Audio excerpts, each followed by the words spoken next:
Excise Pune डिपार्टमेंटकडनं सदरच्या 2 वेगवेगळ्या कारवाया करण्यात आलेल्या आहेत. त्या 2 वेगवेगळ्या कारवायामध्ये 1,20,00,000 रुपयाचा मुद्देमाल आम्ही जप्त केला आहे आणि 5 वाहनं जप्त केलीत आणि 9 आरोपींना अटक करण्यात आली. त्यामध्ये 1668 बॉटल्ससुद्धा आम्ही या कारवाई दरम्यान जप्त करण्यात आले.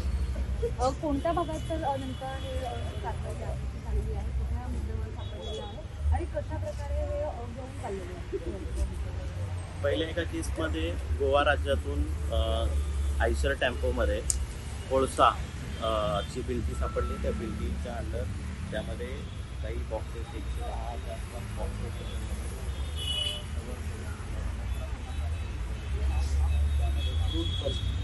पॅकिंग करून व्हाईट कलरच्या बॉक्समध्ये महाराष्ट्रातून गुजरातला जाणार असल्याची प्रथम लक्षणे आम्हाला तपासामध्ये माहिती निष्पन्न झालेली आहे. दुसऱ्या केसमध्ये हे प्रवासी बस आहेत. त्या प्रवासी बसमधून गुजरातवरनं काही लोकांनी स्टॉक मागवलेला होता. त्यामध्ये ज्या लोकांनी स्टॉक मागवला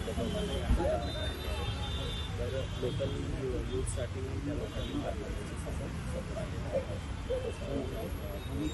बसच्या ड्रायव्हर आणि क्लीनर जे लोक घेणार होते चौघांनाही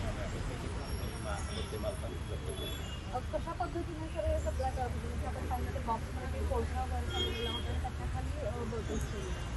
कोळशाच्या आड गोव्यावरने ते बॉक्सेस आणले गेलेले आहेत नसरापूर भागामध्ये पुणे सातारा हायवेवरती आणि त्या बॉटल्स सिंगल बाहेर काढून जसं त्यांना रिक्वायरमेंट आहे त्याप्रमाणे त्या फ्रूट पल्प या नावाने व्हाईट कलरच्या बॉक्समध्ये फ्रोझन प्रोडक्ट जसे आपण पॅक करतो त्या अनुषंगाने तसे पॅकिंग करून गुजरातला पाठवणार असल्याची बातमी मिळाली. सर पुण्यात जे आले होते ते नेमके कोणाला विक्री केली जाणार होती याची?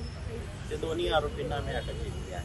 ज्या 2 लोकांनी हा स्टॉक मागवलेला होता त्या दोन्ही लोकांना राज्य शुल्कच्या फ्लाईंग स्क्वॉडच्या टीमने अरेस्ट केलेली आणि त्यांच्याकडची जी वाहनं आहेत ते वाहनंसुद्धा त्यांच्याकडची जप्त करण्यात आली. घेणारे व्यक्ती कोण आहेत सर? म्हणजे ते शॉपवाले नाही आहेत, हे जनरल म्हणजे सिव्हिलियनच आहेत आणि ते इलिगली हे लोक स्टॉक वगैरे पोझिशन करायचे.